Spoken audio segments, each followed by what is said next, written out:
हाँ, तो हमारे प्रिय छात्राओं, आप लोग कैसे हैं? हमें उम्मीद है कि आप लोग अच्छे ही होंगे और आपकी पढ़ाई अच्छी खासा से चलती होगी।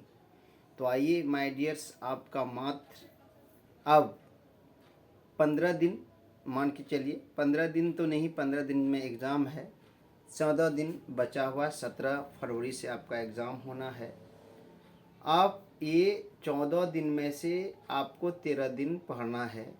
लगा दीजिए अपनी ताकत और जोर जुनून, ऐरी चोटी का ताकत। जो आप चाहते हैं वह आपको मिल जाए। जब वह मिलेगा तो आप बहुत आनंदित होंगे और आपका भाग्य चमन हो जाएगा। इसलिए रिजल्ट अच्छा चाहिए माय डियर्स। जितनी अच्छी रिजल्ट होगी उतनी अच्छा आपको प्यार मिलेगा, उतनी अच्छी कॉलेज मिलेगा, उतनी अच्छा आपको और फैकल्टीज़ मिलेगी और उतना लोग शाबाशी भी देंगे। तो इसलिए माय डियर्स, रिजल्ट को अच्छा कीजिए। यही 13-14 दिन लगा दीजिए अपनी ताकत, पूरा ताकत झोंक दीजिए, दिन रात अपने आप को लगा दीजिए और क्या हो जाएगा, आधा केजी मांस घट जाएगा, 1 केजी मांस घट जाएगा। फिर खाइएगा पीजिएगा आराम से एकदम, फिर 2 केजी बढ़ जाइएगा। अभी 1 केजी अगर घट गए तभी 2 केजी बढ़ जाएंगे। तो इसलिए तभी आप अभी अगर आप अच्छा मेहनत करते हैं, एक कमरे में बंद हो जाइए, तब मेहनत कीजिए। अगर अभी मेहनत कर लेते हैं तभी एकदम सीना चौड़ा करके आप बोलेंगे और कहेंगे कि मैं इतना नंबर लाया और हमें ऐसा मिला, लोग आपका नाम खुद करेगा, आप क्या कहिएगा। तो इसलिए माय डियर्स, मेरा निवेदन है आप लोगों से, मेरी प्रार्थना है कि आप खूब पढ़ें। जहाँ भी कहीं हैं आप अपना रूम को लॉक कर लें, मोबाइल को स्विच ऑफ करके रख दें। मात्र 1 घंटा मोबाइल आप शाम में निकालें। जब आप थक जाएं, आप पढ़ने का मन ना करे, तब मोबाइल का यूज़ करें। यदि आप एनी टाइम मोबाइल का यूज़ करेंगे तो लिख लीजिए, मैं अपनी अनुभव कहता हूँ। मैं भी लगभग 20 साल से यह कोचिंग कर रहा हूँ, 20 साल का अनुभव का बता रहा हूँ। आप अगर मोबाइल को फॉलो करेंगे तो आपका रिजल्ट एकदम श्योर घटेगा। इसलिए आप ऑफलाइन जितने भी चीज़ पढ़े हैं, आपके पास किताब है, नोट्स है, उसको आप पढ़िए। जितना किताब को पढ़ेंगे उतना ही अच्छा आपका रिजल्ट होगा। आपका जो सिलेबस में किताब है बिहार बोर्ड का, उस किताब को आप पढ़ें, जितनी बार पढ़ सकते हैं उसको पढ़ें। अब अभी तो किताब का नहीं रहा, आप जो हाईलाइट करके रखें उसको देखें और जो आपका नोट्स है नोट्स को पढ़ें। यही मेरा विनती है। यदि आप अभी मोबाइल देखते हैं तो अपने आप को कहीं ना कहीं आप कमज़ोर कर रहे हैं। इसलिए कोई भी यूट्यूबर हो, हम क्यों ना हो, क्योंकि हम आपका 10 मिनट 15 मिनट समय फालतू का ले लेते हैं और वह समय आपका बर्बाद हो जाता है। इसलिए आप कोई भी चैनल को आप फॉलो मत कीजिए। अभी सब चैनल को छोड़ दीजिए, एग्ज़ाम दे के आइए, तब जो चैनल को जो करना है करते रहिएगा। माय डियर्स, मेरा यही विनती है। तो आइए, आज model set social science SST लिए हैं। आज सोशल साइंस का मैंने क्या लिया हूँ, मॉडल सेट 8 पार्ट फर्स्ट है। तो आइए, सेलेक्टेड क्वेश्चन है, 1-2 बार देखना है इसको, ज़्यादा देर नहीं।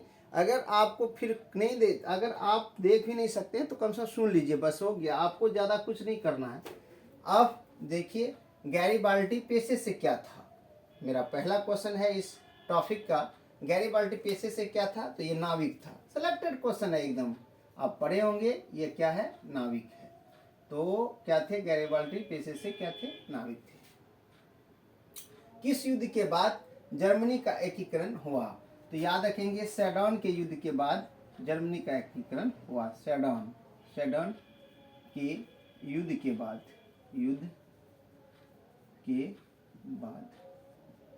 सेडन के युद्ध के बाद जर्मनी का एकीकरण हुआ। 1830 की क्रांति के बाद फ्रांस में किस प्रकार का शासन स्थापित हुआ, तो याद रखेंगे, संवैधानिक शासन हुआ।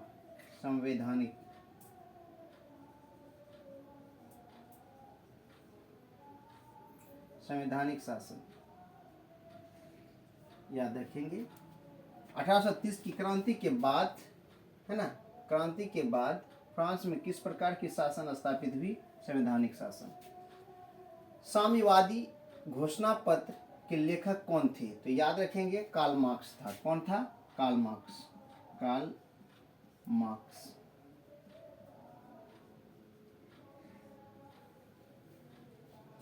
कार्ल मार्क्स थे।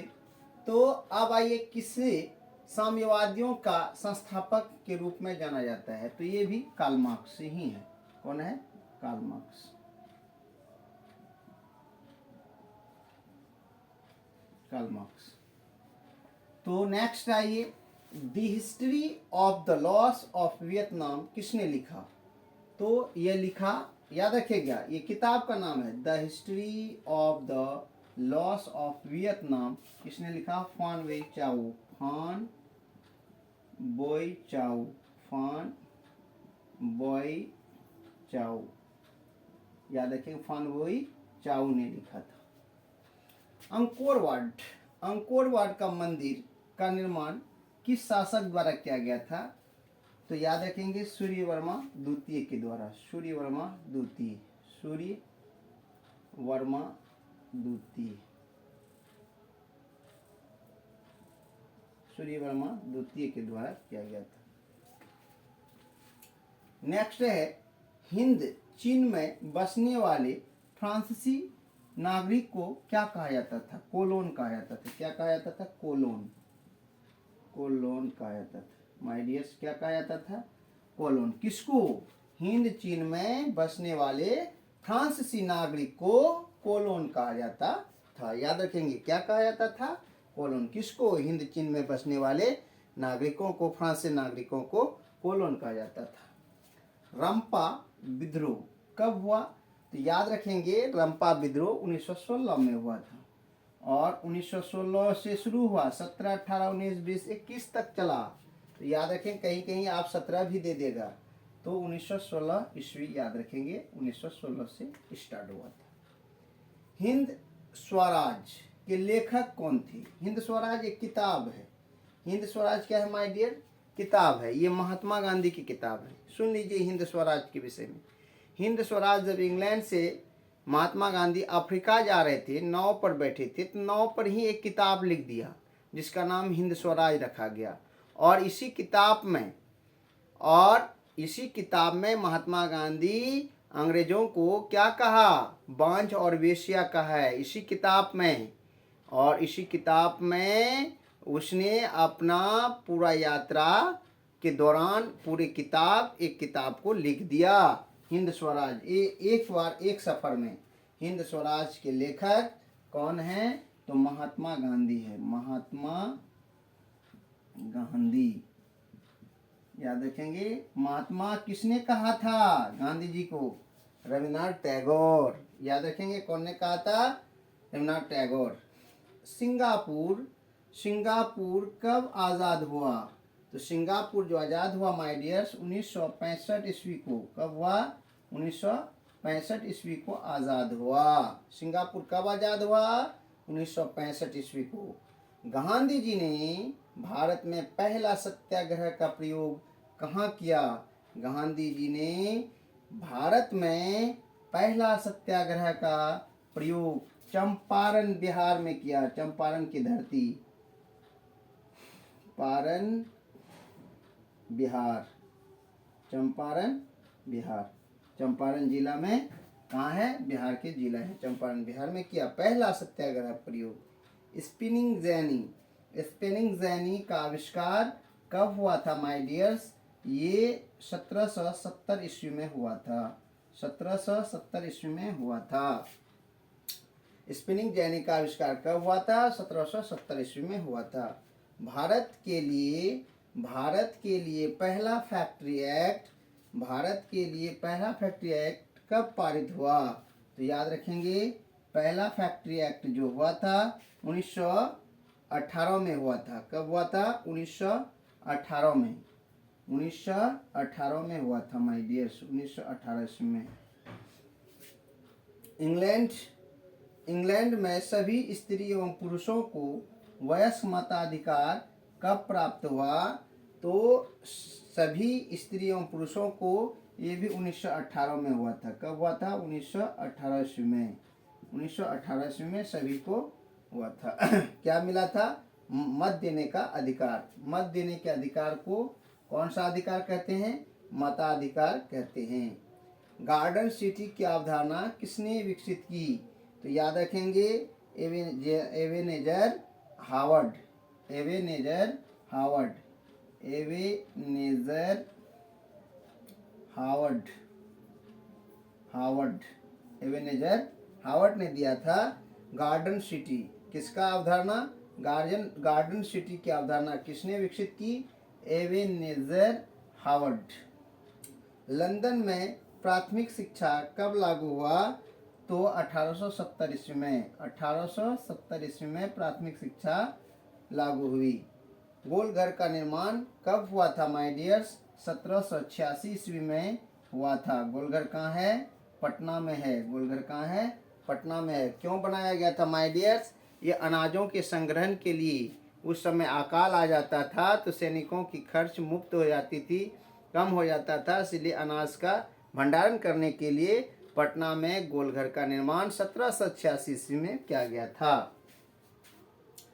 भूमंडलीकरण का शुरुआत किस दशक में हुआ? दशक पूछ रहा है। 1990 के दशक में, 1990 के दशक में। किसके प्रयास से? यानी कि मनमोहन सिंह के प्रयास से। किसके प्रयास से? मनमोहन सिंह के प्रयास से। ब्रिटेन वुड सम्मेलन, ब्रिटेन वुड सम्मेलन किस वर्ष हुआ था? 1914 ईस्वी में हुआ था माय डियर्स। कब हुआ था? 1914 ईस्वी में हुआ था। विश्व में सर्वप्रथम मुद्रण की शुरुआत कहाँ हुआ? तो याद रखेंगे, सबसे ज्यादा पहले मुद्रण की शुरुआत चीन में हुआ था। कहाँ हुआ था? चीन में हुआ था। अंतर्राष्ट्रीय महिला दिवस किस तिथि को मनाया जाता है? तो माय डियर्स याद रखेंगे, 8 मार्च। कब मनाया जाता है? 8 मार्च को मनाया जाता है। 8 मार्च, 8 मार्च को अंतर्राष्ट्रीय महिला दिवस मनाया जाता है। कौन से संविधान अधिनियम द्वारा पंचायत का तीसरा स्तर बनाया गया था? तो 73वां संविधान संशोधन द्वारा, 73वां संविधान संशोधन द्वारा, 73वां संविधान संशोधन द्वारा, 73वां। पंचायत समिति के प्रधान कौन होते हैं? ये प्रमुख होता है माय डियर्स। कौन होता है? प्रमुख। प्रखंड में इसका एक, प्रखंड मुख्यालय में इसका एक कार्यालय ऑफिस होती है, जो ये प्रखंड प्रमुख भी कहलाता है। तो याद रखेंगे, ये प्रमुख होता है। पंचायत समिति के प्रधान कौन होते हैं? प्रमुख होते हैं। अगर कहेगा पंचायती राज का प्रमुख कौन होता है, तो पंचायत राज जो होता है, ग्राम पंचायत का जो प्रधान होता है वो मुखिया होता है। ग्राम कचहरी का जो प्रधान होता है वो सरपंच होता है। याद रखेंगे माय डियर्स। तो चलिए, इस सीरीज में 24 क्वेश्चन था माय डियर्स। हमें आशा है कि आप लोग समझ गए होंगे। एक बार मैं रिपीट करता हूँ, थोड़ा सा आप सुन लें। गैरीबाल्टी पेशे से क्या था? नाविक था। और किस युद्ध के बाद जर्मनी का एकीकरण हुआ? सेडान के युद्ध के बाद जर्मनी का एकीकरण हुआ। 1830 की क्रांति के बाद फ्रांस में किस प्रकार का शासन स्थापित हुआ? संवैधानिक शासन स्थापित हुआ। साम्यवादी घोषणा पत्र के लेखक कौन थे? कार्ल मार्क्स थे। किसे साम्यवादी के संस्थापक के रूप में जाना जाता है? कार्ल मार्क्स को जाना जाता है।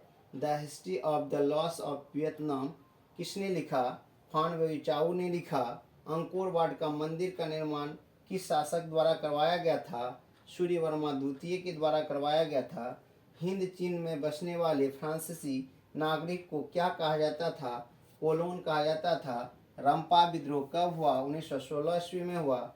हिंद स्वराज के लेखक कौन थे? महात्मा गांधी थे। सिंगापुर कब आज़ाद हुआ? 1965 में हुआ। गांधी जी ने भारत में पहला सत्याग्रह का प्रयोग कहाँ किया? चंपारण की धरती पर, बिहार में किया। स्पिनिंग जेनी का आविष्कार कब हुआ? 1970 ईस्वी में, 1770 ईस्वी में हुआ। भारत के लिए पहला फैक्ट्री एक्ट कब पारित हुआ? 1918 ईस्वी में हुआ। इंग्लैंड में सभी स्त्री एवं पुरुषों को वयस्क मताधिकार कब प्राप्त हुआ? 1918 ईस्वी में हुआ। गार्डन सिटी की अवधारणा किसने विकसित की? एवेनेजर हावर्ड ने किया। लंदन के में प्राथमिक शिक्षा कब लागू हुई? 1870 ईस्वी में हुई। गोलघर का निर्माण कब हुआ? 1786 ईस्वी में हुआ। भूमंडलीकरण का शुरुआत किस दशक में हुई? 1990 के दशक में हुई। ब्रिटेन वुड सम्मेलन किस वर्ष हुआ? 1914 ईस्वी में हुआ। विश्व में सर्वप्रथम मुद्रण की शुरुआत कहाँ हुई? चीन में हुई। अंतर्राष्ट्रीय महिला दिवस किस तिथि को मनाया जाता है? 8 मार्च को मनाया जाता है। कौन से संविधान अधिनियम द्वारा पंचायत का तीसरा स्तर बनाया गया था? 73वां संविधान संशोधन के द्वारा पंचायत समिति के प्रधान कौन होते हैं? प्रमुख होता है। हमें आशा है कि माय डियर्स आप समझ गए होंगे। बस 1-2 बार सुन लेना है, उसके बाद मोबाइल ऑफ कीजिए, अपना सो जाइए।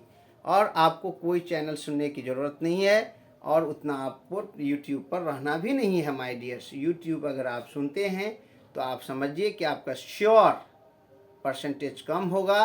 चाहे आप मेरे पास पढ़ते हैं या दुनिया में कहीं भी पढ़ते हैं, आप कहीं भी आप पढ़ रहे हैं, कोई भी बिहार के कोई भी इंस्टीट्यूट में पढ़ रहे हैं, अगर यूट्यूब पर ज़्यादा लगे रहेंगे, मोबाइल के पीछे ज़्यादा रहेंगे तो आपका रिजल्ट ख़राब एकदम 100% होगा।